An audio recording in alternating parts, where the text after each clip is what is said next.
You're listening to the Rewilding Earth podcast.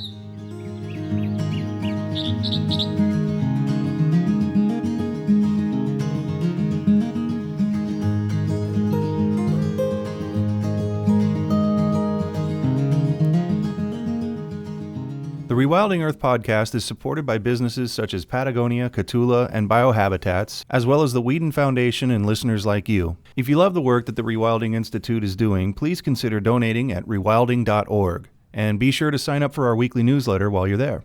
David Johns teaches courses at the School of Government, Portland State University on U.S. constitutional law and politics, politics and the environment, and politics and film. He has also taught at Oregon State University and the Institute for Policy Studies. He was an international fellow at Columbia University and served in the Carter administration in the Office of the Secretary of Transportation and was an advisor to Environment Canada on the Earth Charter. He was a founding co-editor of New Political Science, served on the Wild Earth Board, and serves on the boards of several NGOs, including the Wildlands Network and Marine Conservation Institute. David has published and spoken widely on science, politics, and conservation, and is author of A New Conservation Politics, and his latest, Conservation Politics, The Last Anti-Colonial Battle. I started our conversation today by asking David about the difference between the constant chatter about all the problems we're facing globally and the need to actually create solid plans to take action on them. One of the problems we face is that it's very easy to talk about what conservationists ought to do. It's true that a lot of people haven't really fessed up to the problem yet. They don't want to talk about population. They don't want to talk about fundamentally changing human societies, and all of those kinds of things are going to have to happen if biodiversity the collapse of biodiversity is going to be reversed and further damage prevented. But to the degree that people do talk about solutions, they talk about a vision of where we want to go. And that's really, really important. But very few people talk about how to get there. And that's what is missing. We look at the Millennium Goals, we look at the Aichi targets, we look at two recent UN reports, a UNEP report that said, 80% of biodiversity loss is due to resource extraction. Well, what does that tell us if we're serious about biodiversity? It tells us we need to stop extracting resources.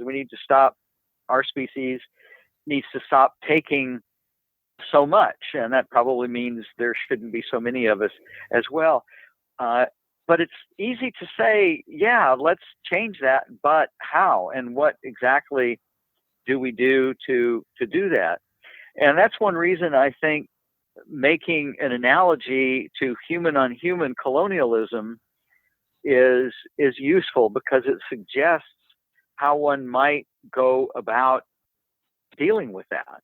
And that is to create the kind of political pressure that is necessary to have an influence on decision makers. If you don't, you won't. That is to say, if you don't create the sort of pressure on decision makers, they won't behave themselves, and we won't get the results that we want. And we're not. We don't. And I think it's that old-fashioned organizing that a lot of people resist or don't want to talk about. You mean I got to change? You mean I got to do something different? Damn, I don't want to.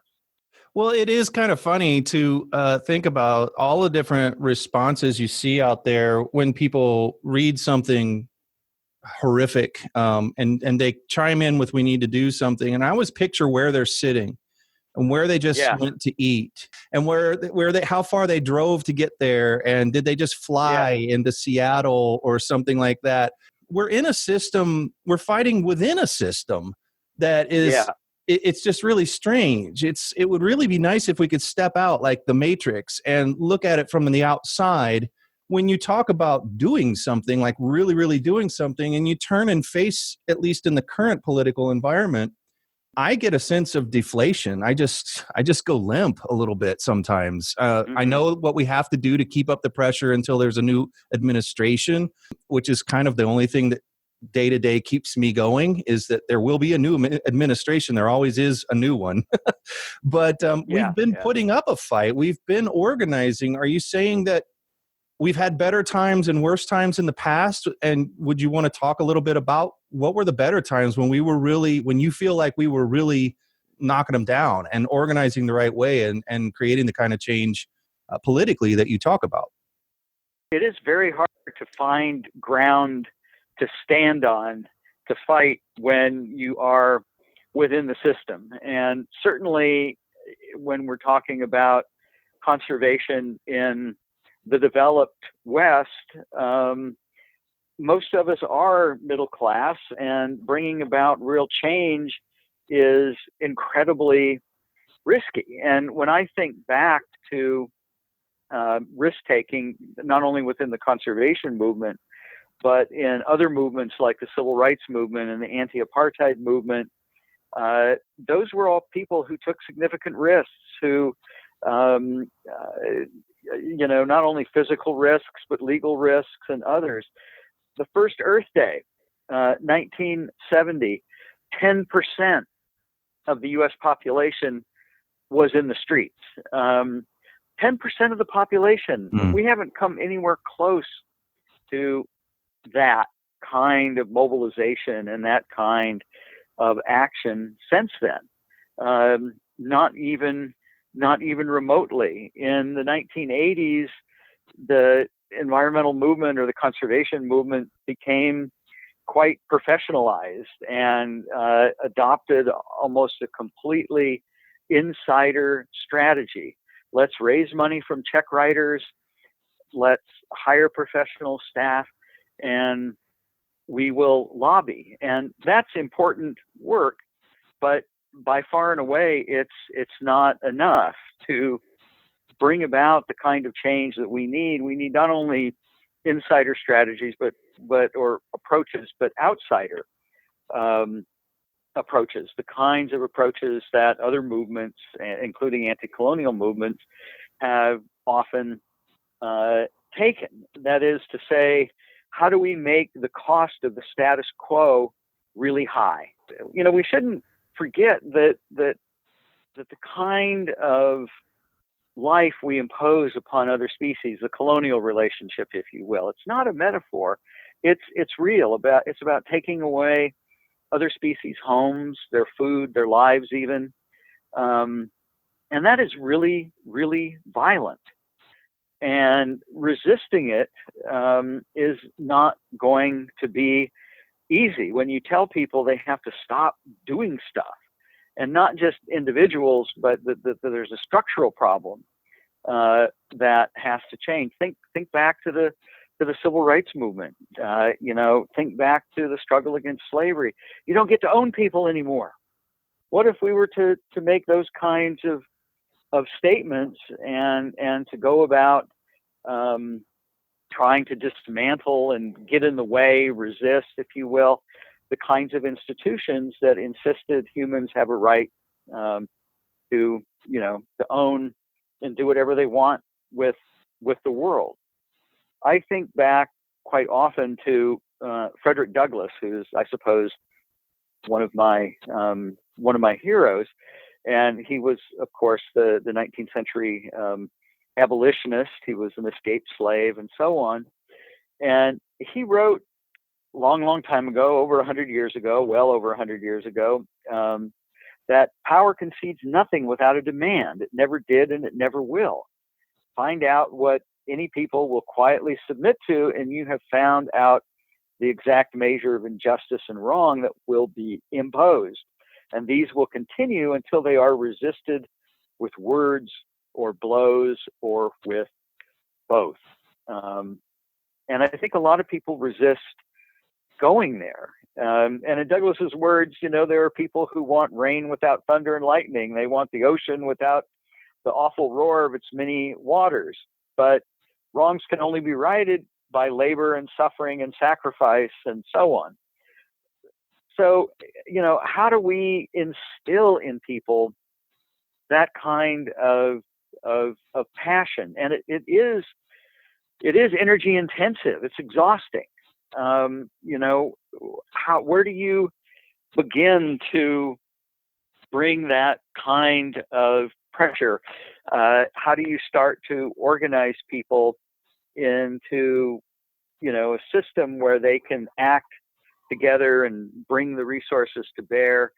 Where are the points in the system where you can exercise some leverage? And we're still trying to figure that out, I think, but we never get to the place where we figure it out if we don't realize what we're up against, which is this, as you say, this very, very powerful system that just keeps grinding on. And how do you throw yourself?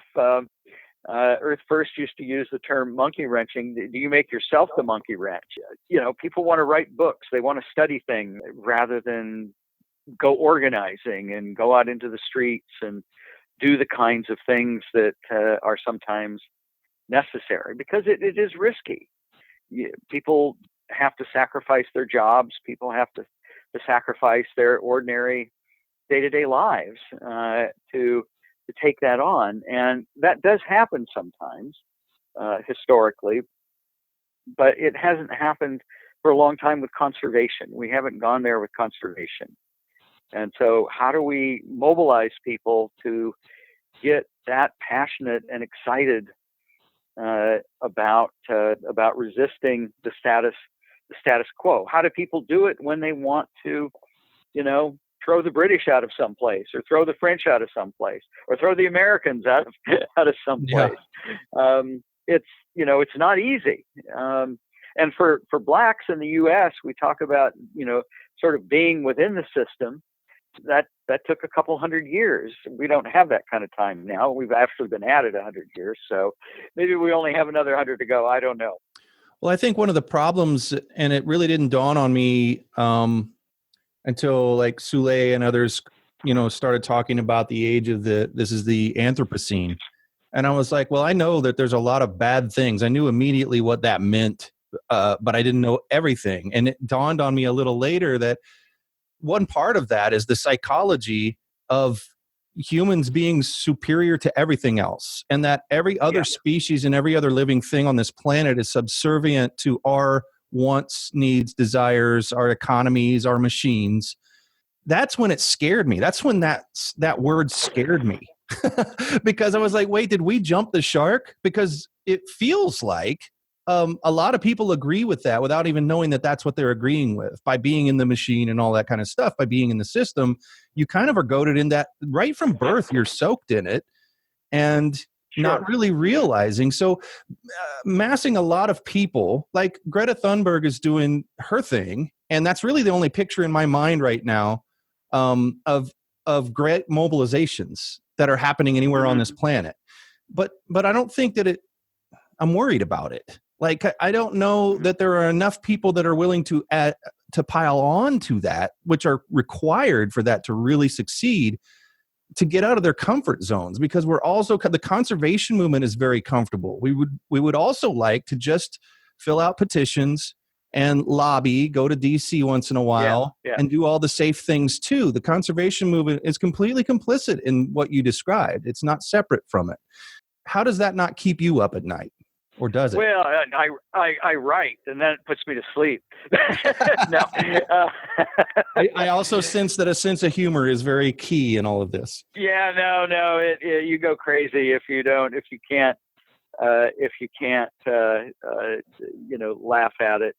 And if you think back, to when things started, when you are able to look back on a successful movement, when did this really start? It can be really sort of hard to pinpoint it. But you're right. Certainly in the West, in Europe and the United States, conservation is a very middle-class movement. It's less so in places like Africa and parts of Latin America. If you decide to be a ranger, if you decide to take on a project in certain parts of the world, you can risk your life. Even I regard climate change itself as a symptom. Mm-hmm. It's a really problematic symptom, but it is a symptom of the underlying causes of more people using more energy and other stuff. I don't want to say resources. I hate that word because it implies that it is our stuff to use. But even that is symptomatic of the organization of society. The embrace of growth, of endless growth, is the fundamental problem. And when we talk about human superiority, I don't think that's the cause of endless growth. I think that's the rationalization for it. And when that rationalization gets fully embedded, then people don't even question it. Getting them to question it is one of the early steps in the process, which is one of the reasons I think a lot of our work has to be cultural work, not publications in Science and Nature. They have their place, not conservation biology and those kinds of things. We need songs, we need myths, we need ritual, we need film, we need theater. Those are the ways we begin, I think, to get people to see the world differently. And then it takes an initial group of people to begin to challenge how things work, and that gets the attention of others. It won't be simply a cultural phenomenon. Changing the way people think doesn't, in and of itself, change the world, but it is necessary to begin to get people to behave differently. And then when a certain number of people start behaving differently, their resistance can be an irritant to the machine, if you will. And especially when there's crises, which we're going to see lots of crises as a result of changes in climate and limited resources as the Chinese march off onto their Belt and Road Initiative. We're seeing just huge increases in demands for what part of the world we want to take. And that's going to create crises on top of crises. And we need to be prepared to take advantage, to be able to explain those crises, what's really causing them, and then to offer a way out. I like what you say about the culture. I always picture this cliche guy smoking a cigar high up in a tower, head of a multinational corporation or two, or a lobbyist or something. And even listening to this podcast, and I picture him smiling and laughing because he's seen it all before. He thinks. Sure. And he doesn't see anything different in what we're talking about now than he saw 20 years ago, 30 years ago, if he was paying attention, or if he was even old enough. But there has to be, I really feel that you have a point here in that there has to be some way that we can reach out to people and do the same things. We have to understand how those guys did this. Like those guys, those cliche guys, the money bags, fight the power, fight the man kind of guys, how they did this. And it comes through in our movies. It comes through in our curriculum. It comes through, it's completely soaked and saturated, their message of comfort, this American dream kind of thing for the United States. And every country has something like that, this ideal that they've pushed, and they've done their work. And it's almost running on its own now, completely. They don't have to do an awful lot of extra propaganda. We are all very comfortable again. And I think maybe that whole thing, the songs, the mythology and everything else, so they've done it on their own, on their side. They certainly have. Sure. They made the Marlboro Man. They even made the Native American crying over the trash in that commercial. Yeah. They made all of that stuff. Yeah. Make it an individual problem, an individual solution. Don't ask us who makes the garbage to take responsibility for it. No, that's true. And so we are in a position of having to buck the status quo. We need to think about what would biodiversity compatible institutions and societies look like, and how would we talk about them? What are the values that they would have? How do we get people to not reproduce and not look to consumption for their their happiness? And yeah, this has been going on for thousands of years. So they do confront, crises all the time and have to deal with those. The world changes in ways that are unforeseen for them, but nothing like what we're talking about. We're talking about, I believe, having to dismantle all these great institutions of power, not just change them out, not just change rulers, but really take the pieces apart so that they stop ripping up things and eating up things. We're eating the earth. Realistically, we need a conservation Star Wars. We need, a conservation We Shall Overcome. We need all of these pieces. We need the equivalent of the black churches in the civil rights movement. All of those things are important to bringing about fundamental change, and I think we can do it. There are others that we can look to. How do we mimic or replicate those movements? But if people are too comfortable, you're right. They're not gonna take risks.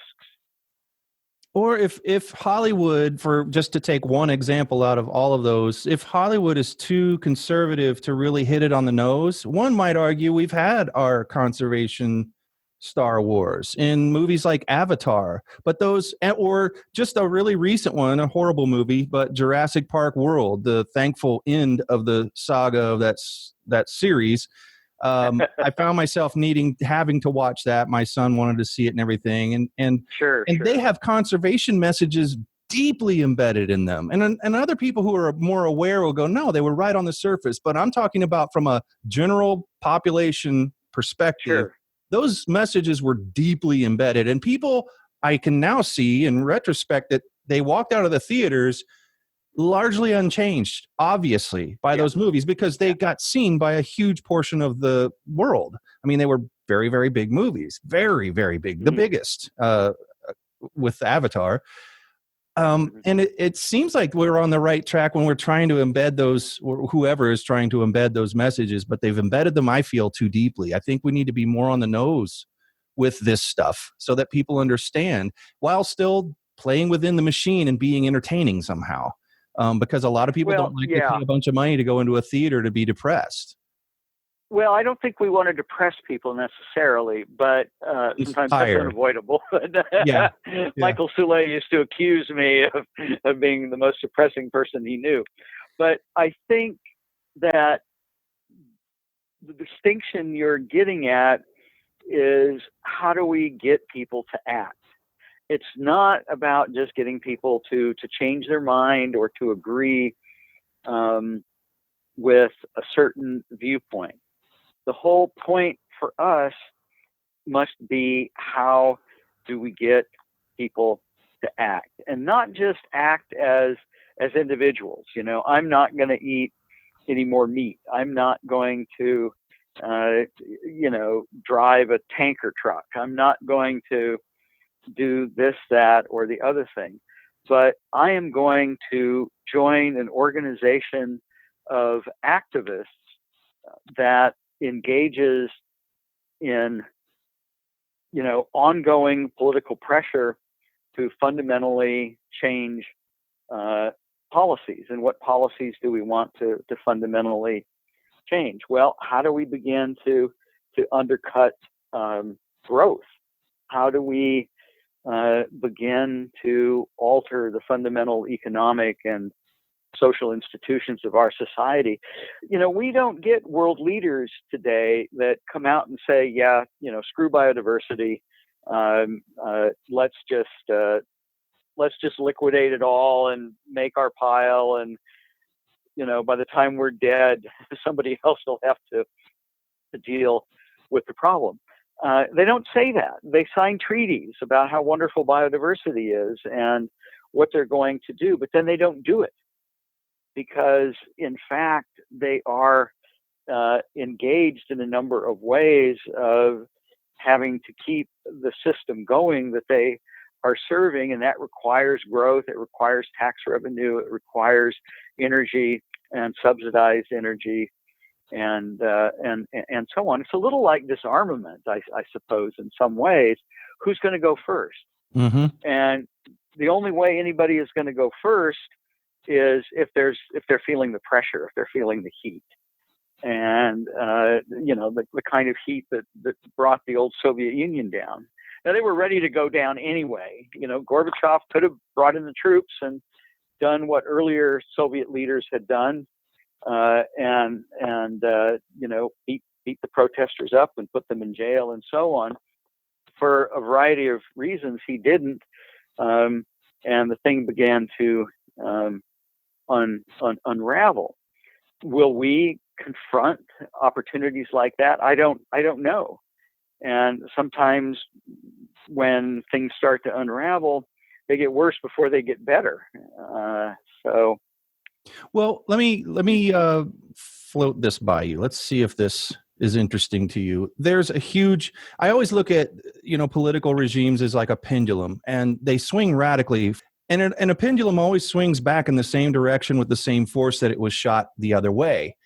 We're getting ready to have another pendulum swing, and we've got this huge buildup of pent up stress and anger and fear over a lot of conservation issues, and a lot of it is very watered down, just climate crisis or whatever, and it's to the understanding that people have. But I feel like in some ways people are getting a deeper understanding because there's so much noise, and there's always that evil guy to point to say, see, this is why. And so for 4 years you sit there and you just build up this potential energy.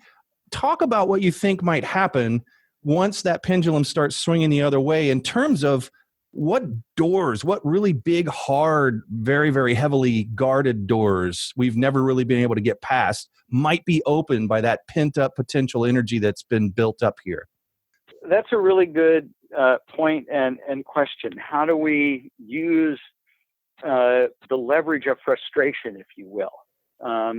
Because we're not really interested, I think, in seeing, the pendulum swing back where? To Nixon?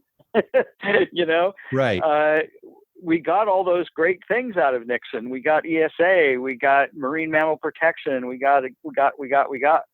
But a lot of that had to do with the Vietnam War and his unpopularity and his desire to get the new 18-year-old vote and to be loved by people who hated him for the war and hated him for betraying civil rights and all of those kinds of things. So we want to go much farther. We want, as you say, to break through some of the walls that we have not been able to get through or even talk about.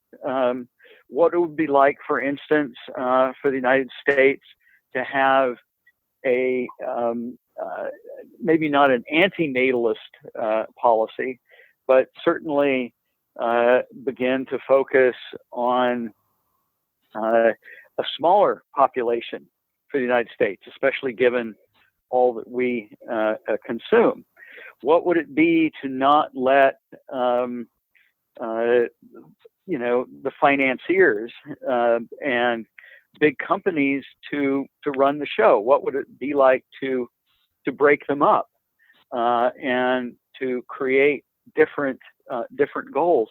In the early days of the Republic, you didn't just sort of walk in and get a corporate charter for $50. You went to the state legislature and said, I plan to do a public good, and I would like limited liability and these other benefits from the state government in exchange for doing these good things. Not just going out and making money. That's not a good thing, wasn't considered a basis for getting a corporate charter back in the 1790s and the early part of the 1800s. There's no reason we couldn't go back to some of those kinds of things, but it would take enormous pressure given how embedded, well, do you guys want jobs or what? What do you want? I mean, we hold all the chips. And so you give us what we want or you don't get anything. We have to be in a position, I would argue, to push for alternatives, to generate the kinds of political support for those kinds of alternatives. And there's a whole range of them. But it's going to be difficult because everyone is used to having things, as you say, a certain way. We started a group back in the 1990s when Oregon was growing really, really fast and nobody liked it. And it was Alternatives to Growth Oregon. But as soon as the economy slowed down, the response of people was, wait a minute. A no-growth economy is really an economy that is in recession, a growth economy that's in recession. Now, that's not what a no-growth economy is. A growth economy that's in recession and some people lose their jobs and so on and so on. A no-growth economy might be an economy in which everybody works half time and doesn't consume as much. It decelerates, if you will.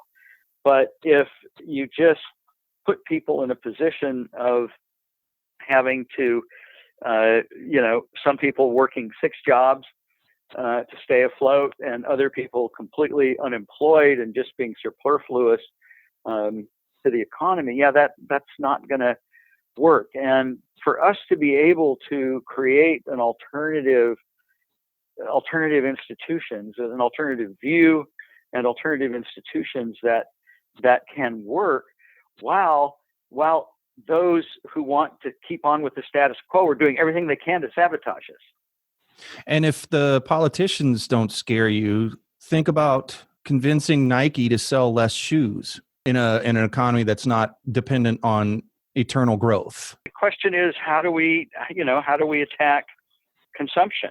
People's compensatory needs, if you will, not their real needs, but they're sort of, the compensatory needs. I just got to have a $300 pair of tennis shoes to feel all right with my life.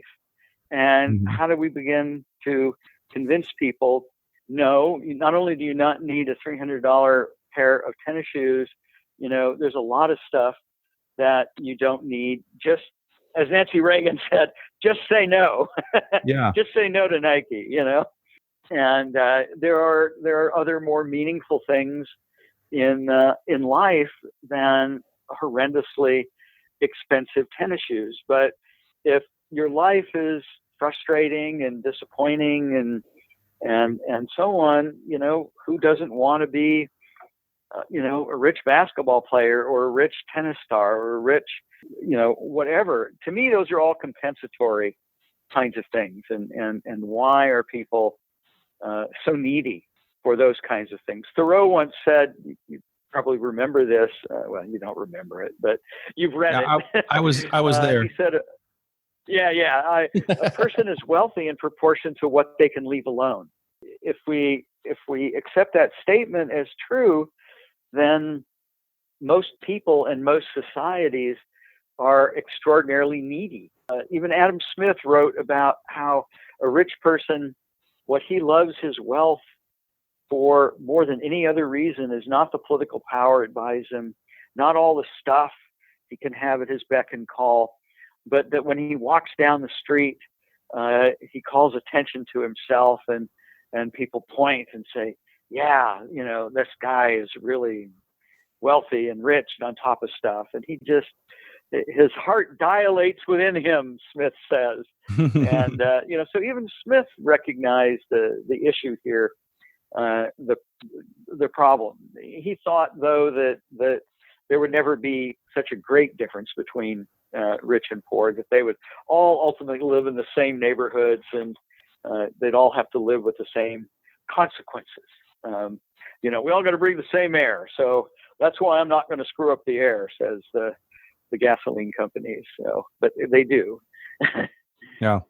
Although there are little movements all around the globe toward, it might just be fashionable, I'm not sure, toward minimalism. There are people who are indicating that they've had enough, that they really don't like stuff anymore. They don't feel fulfilled in all of that. And they realize they were just throwing it into an abyss that was never going to fill with shoes and houses and cars. It would never fill. It's a hole that belongs to something else. It's a different solution they're looking for. That might be a pretty small percentage of the population, but it is heartening to see. I mean, these things come and go, but the marketers then ramp it up. If they see any indication that this might be catching on, they're always at work trying to figure out new things we should want. Yeah, who was the 1950s guy who said, we just have to learn how to produce more stuff and use it up quicker and wreck it and keep producing it, because that's what our modern economy is based on. He was a PR guy. I think the issue or the problem is there's always lots of others willing to take their place in the machine. Can we break the machine? Yeah. Can we not simply count on or depend on individuals making changes in how they live? It's a little like trying to get by without a car in the U.S. or some other countries. When the whole country is built on roads and cars, how do you live without one? And you can, and it can be quite problematic and inconvenient.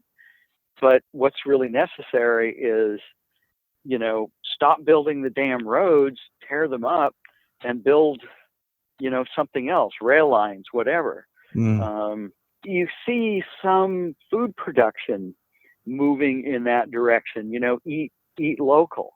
Again, I just think a bunch of individuals by themselves or in certain numbers just saying, well, I'm only going to eat locally.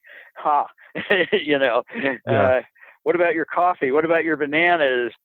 The structure needs to change.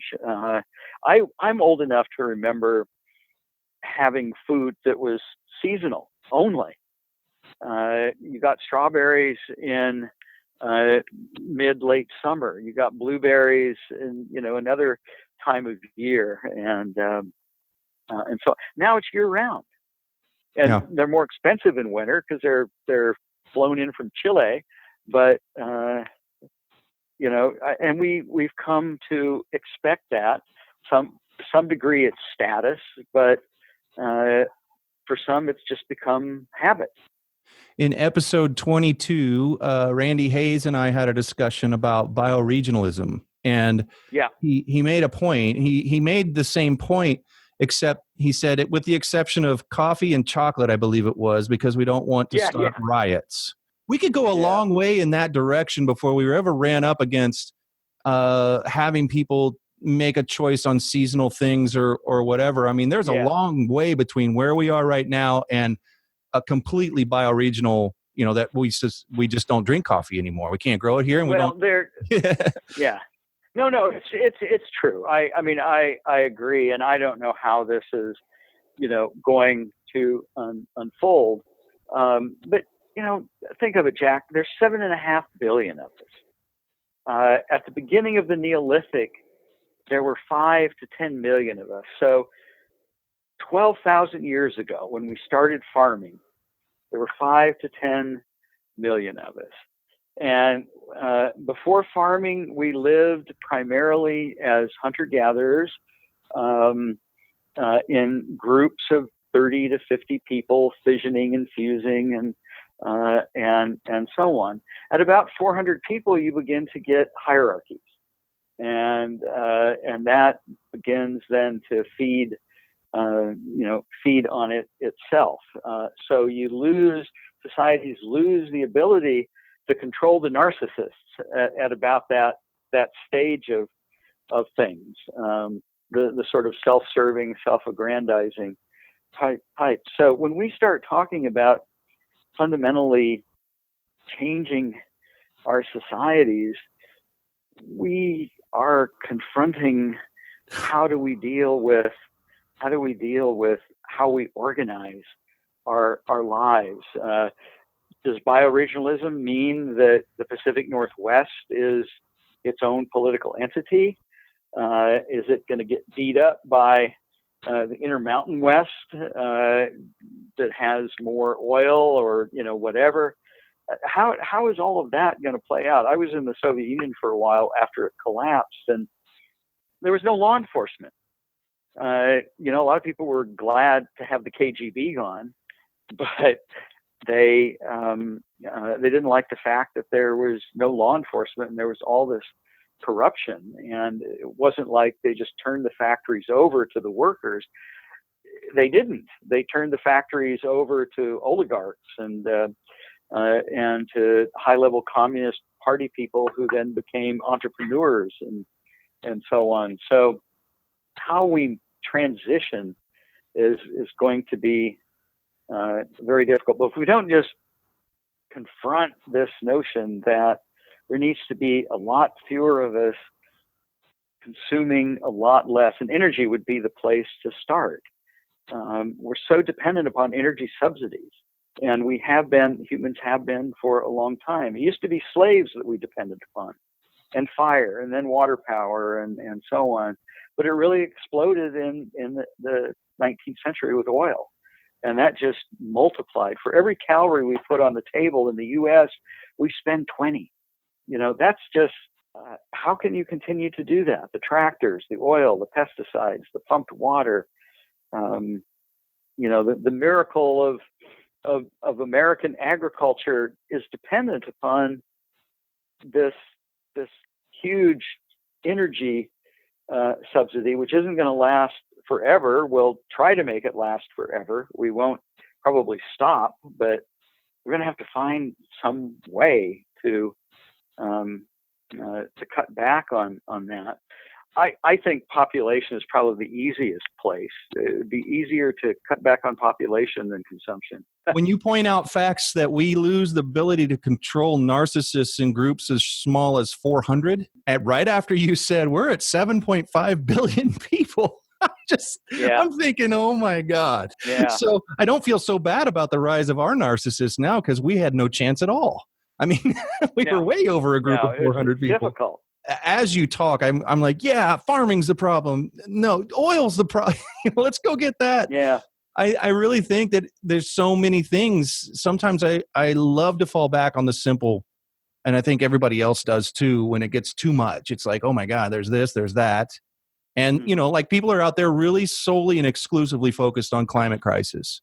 And it's not a bad issue to be focused on. But as you said earlier, it's a symptom. And it always just comes back to who's creating all these problems, like all of them. What are they all tied to? And then you can get to population. And what's your take on that? I mean, you've had countless discussions with some of the world's best thinkers on population issues. I mean, it's not like we haven't tried to get people to be aware of this issue, but it is the least openly discussed issue out there in terms of conservation of any of them. Yet it seems to be the biggest and most important one. How are we going to break down that wall finally? Well, it's starting. I believe that population is coming back to the fore.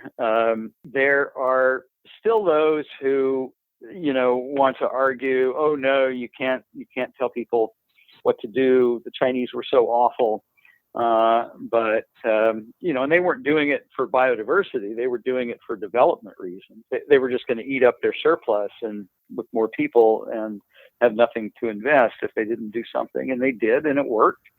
And they created a, 300, 400 million middle class almost overnight in one generation. I think that it is, from my standpoint, we have to get to a place where we can successfully argue and embed into law the notion that having children is a social responsibility, in the sense that it's not an individual decision, because the impact on others is so significant, other people and other species, that there has to be limits on it. And people won't like that, but I don't see any other way. Simply hoping that people will see the light, simply hoping that there will be a demographic transition, that people will start having fewer kids when kids become more expensive and those kinds of things. That's not quick enough. And there's so many of us. We're still adding. At the peak of population growth in the 70s and 80s, we were adding about 84 million people a year. The rate of population growth has decreased, significantly for demographers, from, 2.1 to 1.7 or 6 or whatever the hell it is. But we're still adding, because there's more of us, 80 million people a year. So we're still adding, a shit pile of people, 1 billion people every 15 years or so, which is creating a huge demand on the earth. And I don't see what else we can do but confront that, and to invest very, very heavily, politically and otherwise, in trying to discourage people from having children. In some corners, the culture of families, building families, seems to be ebbing. If you pay attention to some of the things that, surveys of millennials and why they're not having kids, and supposedly, though I haven't seen anything really authoritative on it yet, but the buzz is that a lot of millennials are at least putting off kids, if not giving up on the whole idea. And they're citing some pretty exciting things that I would like. That it seems like a sea change for the culture of just the baby factory that we were back in those decades. And it is that it is an expense issue for millennials who've been asked this in different studies. It's expensive, and also they don't really feel responsible bringing a kid into the world as it is today, and the future that is as bleak as it's painted in so many ways for their kids. And maybe that's the issue or not, but I think expense is. I think that's a real one. And it is expensive to have a kid. It's terribly expensive. And you really have to be committed to that whole you're selfish if you don't have kids weird argument that parents use, or other women who have 5 kids use on their friends. You have to really be dedicated to that, because what they don't talk about is how much each of those kids cost them. The environment. I mean, just every single resource. I just read some statistic about it's like 7.8 million pounds that each person of stuff in our lifetime that we use in a Western society. 7.8 million pounds of stuff. That's for every single baby that's born. And I don't even know how the earth was able to handle, when we were talking about population, at 6 billion, at 5 billion, because it was already over capacity there. The math didn't add up there. Yeah, we have overshot by drawing down capital. I mean, you can chop up your furniture, right? Throw it in the furnace. And we're kind of doing that. But yeah, I mean, I think some of it probably is depression, but there's also, don't forget all the other people in the world who are not U.S. millennials, but who are still good Catholics, good Mormons, good whatever it is in some parts of the world that are still popping them off pretty good. And there are some countries, the Soviet Union or the Russians are trying to get birth rates back up again for a variety of reasons, and on and on and on. And some are saying, some like the Japanese are saying, no, we don't need more people. We can take care of our old age pensioners and all of that. And other countries are saying, oh my God, no, we need to bring in people to work to support all the people in our old age homes. And so, and here's popular culture once again in the Matrix. All the humans are batteries. They produce a certain amount of electricity for the machines, and everybody left the theater thinking the enemy is the machines. So I think a lot of people miss that we don't have to get to the machine age where robots are running everything and that they'll be the enemy. They don't understand we're already living in that because we really are economic batteries. Bankers love more babies. There's more interest, there's more loans, there's more everything to do. And we really are those batteries in that movie. Yeah. Yeah. You know, Marshall McLuhan said that humans are the genitals of the system. You know, we just, you know, we're the cogs in the machine, but we also reproduce the cogs. And in the course of reproducing the cogs, we reproduce the machine. So that is a really crucial point. I think the highlight today for me is just how we break the machine, because outside of that, I don't see a clear path. Because, and when I said in the beginning, we're all fighting, all the conservationists, the scientists, and everybody else are fighting from within the system that is causing all of these problems. So, no, I agree. I think conservationists probably fly more than a lot of businessmen. Yeah. I mean, and a lot of people are showing up to Greta's events in private jets. And she's calling them out, though. I mean, that's one of the bravest little kids on this planet. To be able to stand in front of a crowd and talk to them about anything is horrifying, with the condition that she has and her admitted hatred of public speaking. And then she's telling them, you are all complicit in this whole thing. Many of you flew here in private jets to come to this conservation conference on the climate. And that level of bravery, I think, is inspiring a lot of other people. It has definitely inspired a lot of other people. Well, we'll see if it inspires World Wildlife Fund or Conservation International to, you know, tell Coca-Cola to go fuck themselves. Well, it'll have to at some point, because I hope people have to turn away from that, like they have to turn away from personal choices like meat or no meat, or World Wildlife Fund or Rewilding Institute. You know, little shameless plug, but like, who's really doing the thing, and who is really serving the machine and is completely plugged into it, and they still don't know it. It's almost like that, and it's worse when people don't want to see it. You know, I wrote my check for $50. I'm cool. That's part of the problem. You know, World Wildlife Fund, I'm sure they tell themselves the same thing. We took, you know, 10 million from Coke. They use most of the world's they use more fresh water and aluminum than anybody else in the world to sell their crappy soft drinks.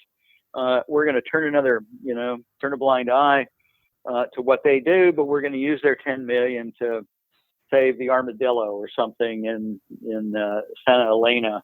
It's all these compromises. And that's why I think it's so important to have a real clear vision of where we want to go. You know, we want to set, let's say one of our goals is to set half the earth aside for non-human species.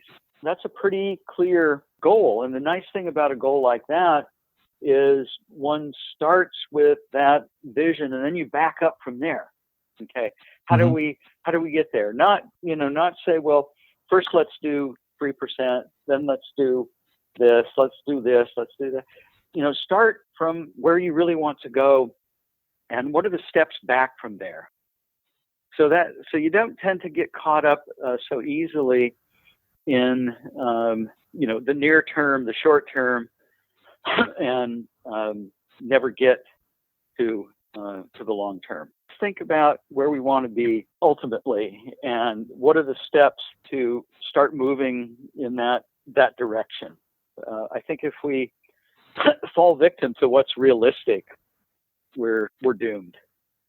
Well, I remember hearing that half Earth stuff long ago, and then it became more popular in recent years. But, you know, and I remember thinking, my God, with the things that we're seeing at public hearings for reintroducing wolves in the Southwest and everything else, that is a fantastical, I mean, I was just not bullish on that. I was just like, no, this is not going to work.